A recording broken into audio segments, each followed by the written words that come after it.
Welcome back to the show. This is Jasmine Garnsworthy. I am the host of the Female Founder World podcast and the creator of all things Female Founder World. Today, my guest is Nyakio Grieco. She's the founder of 13 Lune. But before we jump into the show, I have a super quick podcast recommendation for you. If you are into the entrepreneurship and startup space, which you're listening to the show, so that's a pretty fair bet. I want to tell you about Due Diligence, which is a pretty new show from Dolma Alton. She became kind of TikTok famous during the pandemic for her breakdowns and hot takes about what's going up in the startup and the VC space. It's a little different to this show. It's very much around those big venture-backed companies, and she speaks a lot about what's happening in tech as well. I've really loved a recent episode that she did with Rachel Woods, who is another baddie on TikTok, and it's all about the basics of AI and how it's impacting how we work and the future of business. I think it's super, super interesting, and I recommend that you go and check it out.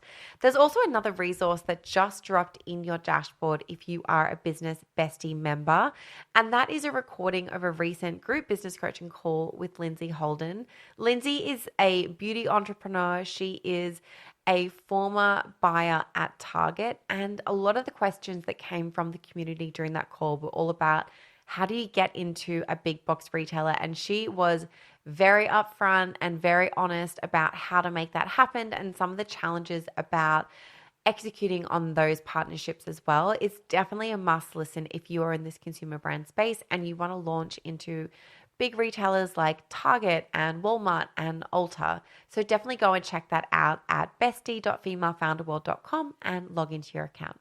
Okay, let's get into the show. You are now entering Female Founder World with your host, Jasmine Garnsworthy. Welcome to Female Founder World. It's so great to have you on the show. Oh, thank you so much for having me. I'm happy to be here. Okay, there's so many things to dive in here. You have had a beauty business that you built and exited to Unilever. You're now running a new company. Let's start in the early days, back in the early 2000s when you started your first beauty brand. What were you doing? What was kind of the mood? Why did you start this company? Yeah, so at the time in the early 2000s, I was working in Hollywood. I was actually working at a talent management company, mostly with actresses. I had pretty much learned at that point that I really loved the fashion and beauty aspect of Hollywood more so than, reading scripts and being on set. And the sets that I wanted to be on were the sets where, the actresses would be working on, beauty deals, campaigns, covers, et cetera. I wanted to be in the makeup trailers. I wanted to get to know the stylists. And a big part of that is because when I was a little girl, as a first generation American of Kenyan descent, I had the privilege of going to meet my grandmother at Nyakio when I was 8 years old. And she taught me my first beauty secret. And that was making a Kenyan coffee scrub with coffee beans and sugarcane from her farm. My grandfather passed away before I ever got the chance to know him. He was a medicine man. So my whole life growing up in the United States, my mom would use these rituals and practices of cold pressed oils on my skin, on my hair as a way to take care of myself. And so, fast forward, I'm in my 20s working in Hollywood. I'm having all of these beautiful products come across my desk. But what I found was the continent of Africa was really missing as far as getting the credit. You saw a lot of African ingredients coming across my desk, but you didn't see a lot of brands focused on celebrating the sophistication of Africa. So taking those timeless beauty rituals, as well as my love of beauty and an opportunity in the market to bring a premium skincare brand to life, celebrating my family beauty rituals, was what I decided to do. So I left my job to create Nyakio Beauty back in 2002. Amazing. And then let's fast forward. So I think it was 2017 that the business was acquired by Unilever. Is that right? Yes, 2017. The journey that took me, from 2002 to the exit in 2017, there were many stops and starts in my journey. And I was parts of various, portfolios and things, but I did have a lot of key learnings, especially when it came to sort of lack of access to capital at that time to really scale the business. And ultimately it was sold to Unilever in 2017. Okay, so let's just look backwards and we'll get into 13 Lune in a minute, but I want to kind of know, when you look back at that chapter of your life, it's almost two decades. What are some of the key things that you pull out there where you're talking with other female founders and you're like, okay, these are the things that I learned these are the challenges you're going to face and this is how I overcame them? Yes. I mean, as I mentioned, I think lack of access to capital was always my biggest challenge. I would grow the business to a certain level. And then as the business and the demand was going up to a certain level, there was always this, giant uh, window of capital needed to take it to that next level. And what ultimately happened in those moments is that I would have to scale the business back. In some instances, sort of shut the business down for a little while until I could go back and raise enough capital to bring it back to shelf. That was really, really frustrating. But I would say, one of the most key learnings in that journey was, growing slow but steady. It's especially in beauty, you'll get these moments that are really exciting to, whether it be launch into national retail or show up in a big media opportunity where you're going to get a lot of eyeballs and demand. And those moments are great. But if you're not prepared and if you don't have the capital to support, bringing on the inventory that you need, what you only end up with is a lot of angry customers. So I think slow and steady wins the race. When you have a large retailer coming to you, if you know you're not ready, that you're not set up from a capital standpoint, from a bandwidth standpoint with support, it's okay to say not right now. I'm going to get ready and come back.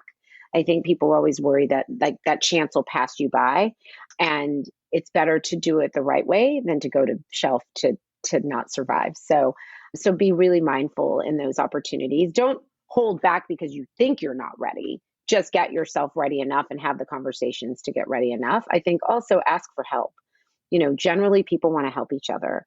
Being an entrepreneur can be such a solo journey. And sometimes you think you have to have it all figured out on your own. But quite honestly, none of us have it all figured out on our own. So make sure that you're reaching out to other mentors, founders, retailers, etc., to ask for help while you're in your journey because people want to see you win. I feel like that's such good advice. I think that when a big retailer approaches you as a brand, it can be just that gut reaction of like, I just need to do anything to make this work. Let's go.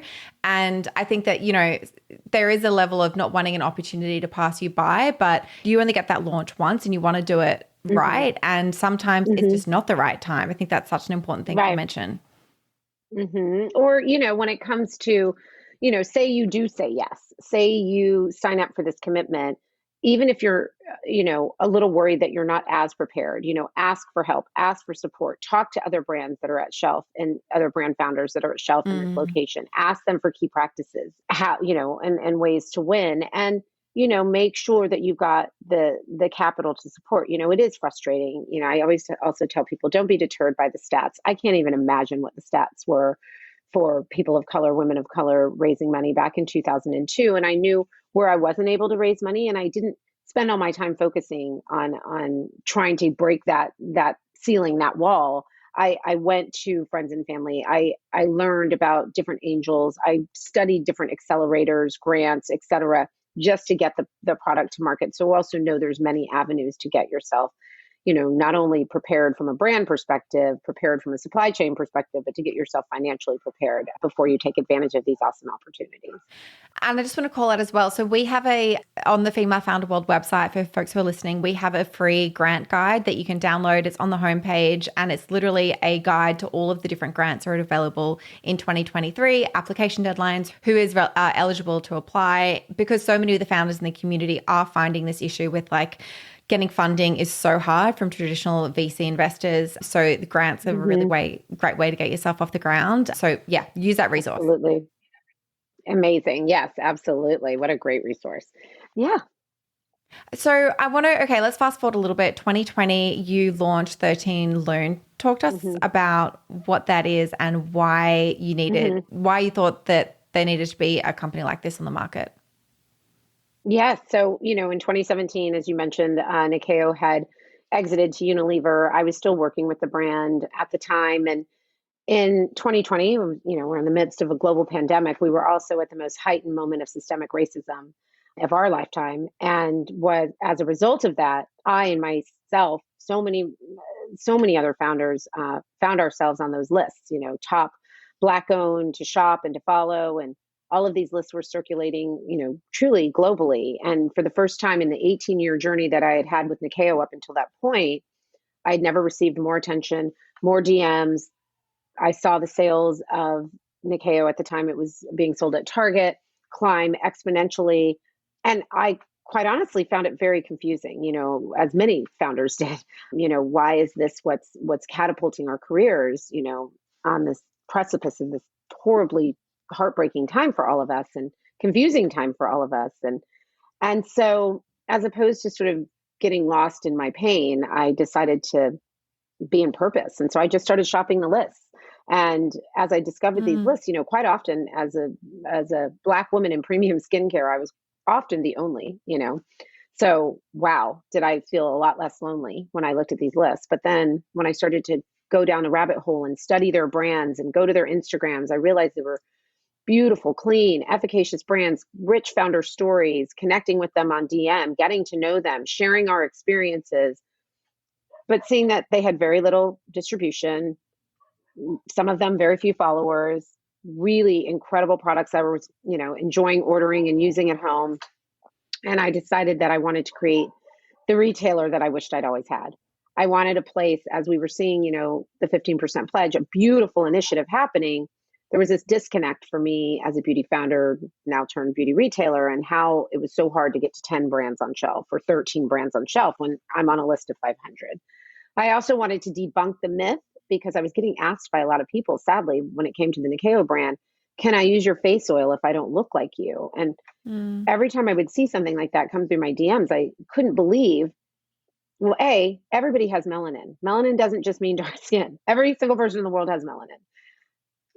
Most of the beauty ingredients that we use across all beauty brands come from marginalized parts of the world. South Asia, South America, Africa. Of course, you can use products that we make. We make products for ourselves and we make products for everyone else. And so it was an opportunity to educate. And, we started as a platform. We wanted to start with all Black and brown founders as 90% of our brands, but 10% of our brands are dedicated to fostering allyship. And so we invited brands that are not Black or brown founded brands to join us, brands that had long considered all in their formulations in front of the camera, behind the camera. And, that was in December of 2020. And 60 days after we launched, we got a call from JCPenney, and we are just now completing our 600 door rollout of 13 Lune stores within JCPenney and opening a flagship store here in Los Angeles. So it's been a very productive 26 months, but it's been a life-changing 26 months for so many of our brand founders. And these products are just incredible. And what I also love about 13 Lune, when I think about the early days of some of our biggest beauty retailers, in early days, it was all about discovery, walking into these places and discovering brands that you've never heard of, and that true experience in beauty that I think sometimes, we took for granted until the world was shut down. And now it's so fun. So while we have, bigger, maybe more recognizable brands, both BIPOC and ally brands, we offer this opportunity for such discovery of these amazing, clean, efficacious, cool brands made by incredible human beings. And so that's where I really am having so much fun. When you're thinking about building a company from the ground up after already having done it, what are some of the kind of foundational things that you need to have in place? And I don't know what your plans are if you're thinking you want to exit 13 Lune one day. I'm assuming that's kind of on the radar, and that's something that you're considering from the beginning. But when you're thinking about reverse engineering for success, now that you've done it, what are you doing in 13 Lune that you kind of wish that you'd done from the beginning in your first business? I think from an investment standpoint, I think that I know that I've reframed what investment looks like to me as an individual, as an entrepreneur. When I was younger and building Nyakio, sometimes I would make decisions based on desperation to just keep the business going. And, there is smart money and there is dumb money. And smart money to me, and I find that, around the entire cap table of 13 Lune, we have a lot of smart money. And smart money to me is, investment is like a marriage. And so you want to make sure you're going into it, choosing people who will be strategic partners for you, people who will be advisors for you, people who that you can go to in the best of times and in the worst of times. In the past, I've taken really dumb money, and dumb money to me can stretch anywhere from a predatory investor to taking a deal that is not your worth, but just taking the check because you're just trying to stay alive, trying to keep the business alive. But the problem with dumb money is it is almost virtually impossible to undo yourself from it. And normally, as I said, it comes from a place of desperation. It comes from a place of feeling like this is the only way. But 99% of the time, as you're going into making those decisions when it comes to dumb money, you can feel it in your gut. You know it instinctually because entrepreneurs have the best instincts. And so listen to those instincts. So what I'm very thrilled about is that I've had the opportunity to learn from my mistakes. And I've gotten the opportunity to launch another brand, launch another company with a wealth of knowledge of what to do and what not to do, but still the ability to keep learning. What are some of those red flags that you see in an investor that make you think, no, you and I are not going to be a good fit? Yeah, I think, I'll speak of my own experience. It's an investor that comes in with a deal that's like too good to be true, wants to change their mind a lot around the terms of a deal. I don't know why I never did this, but I heard this. I was on a panel recently where somebody said, "Oh, I never go into relationship with an investor unless I've talked to three other people that they've invested in." I'm like, what? Why did I never do that? What that could have saved me a world of hurt in my life. But another great fact, I love what I learned from other entrepreneurs on panels. So yeah, do your homework. Don't just, trust the gram or a recent article that you've read about them. Get to know who they are by the experiences that others have had of them and with them. And so, and I also think sometimes we get so excited for the big picture and while I've had lovely investors in the past that were kind and fair, some of them were so far removed from the space that I was in that it was hard for them to understand how to scale my business. And so I think, you know, it can be the nicest person in the whole wide world that just believes in you and wants to, be on your cap table, but understand that that means you're giving up your equity. And so make sure you're giving up your equity to people who will strategically help you grow. And so, yeah, I think those are some of my key takeaways from my past experience.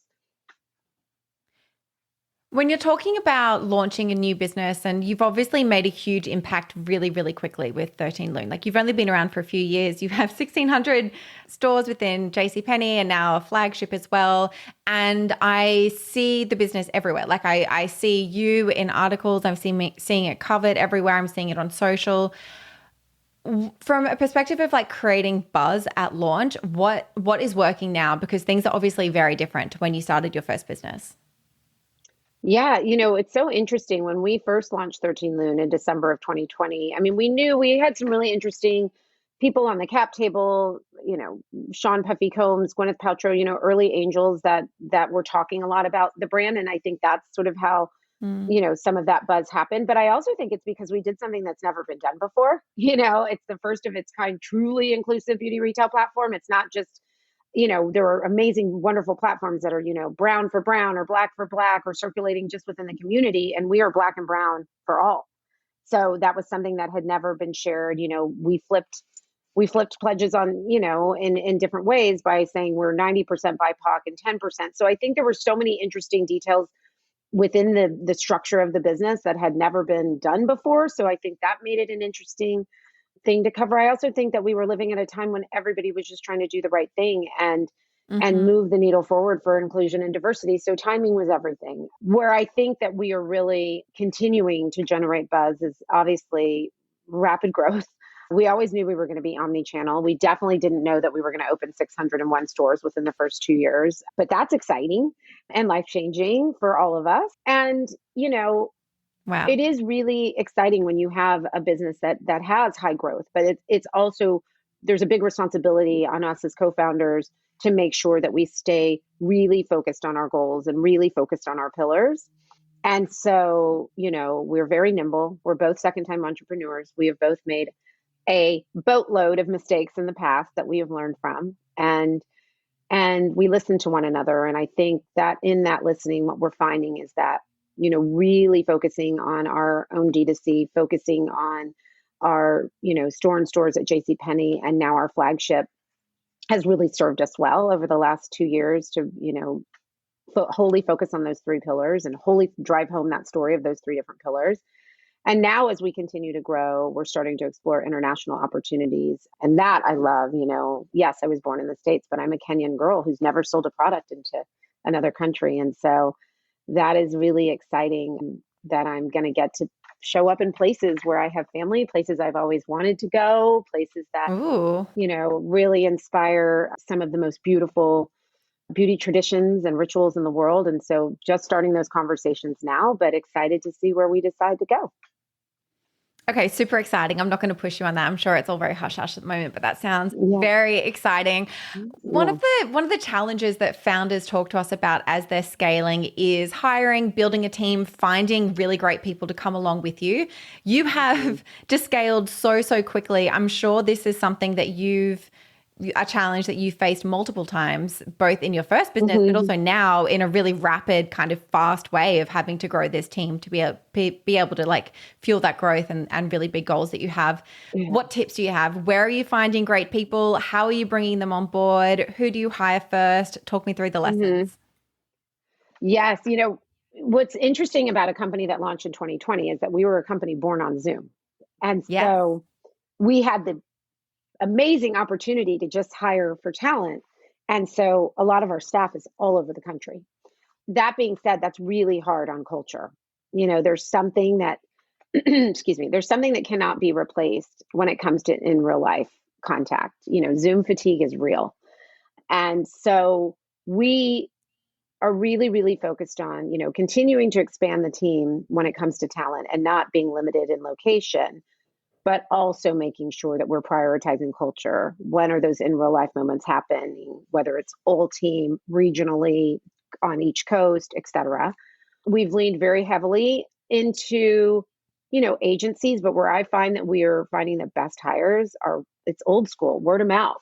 Just going out there to my networks, whether it be the We Suite or the Female Founders Collective, or, same with my partner, other executives that we have in the company and their networks. And that's where most of our amazing talent has come from, is word of mouth. I've had the great opportunity to hire 8 people that I used to work with on the Nyakio brand over time. And that is like the band is back together and feels so good. We had all sort of branched out post acquisition in different places. Some had stayed on, et cetera, et cetera. But these are people that I trusted when I had joined the Sundial portfolio before we were Unilever, and who took care of me as the niche brand in the portfolio that fought for myself and for my brand to win. And so when the opportunity gracefully happened to bring them all on board, it's just been a full circle moment. And there's something really powerful about working with people that you've trusted for over a decade,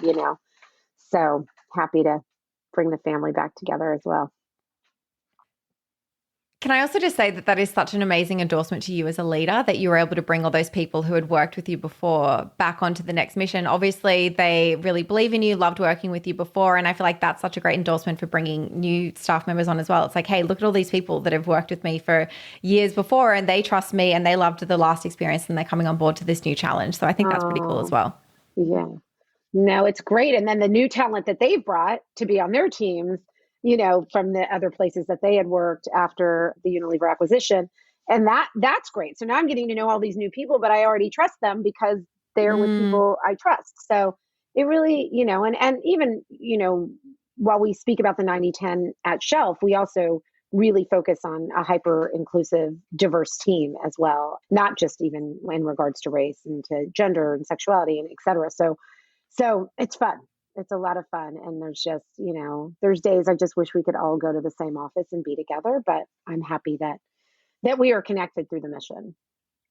When you say 90-10, for people who aren't familiar, what do you mean by that?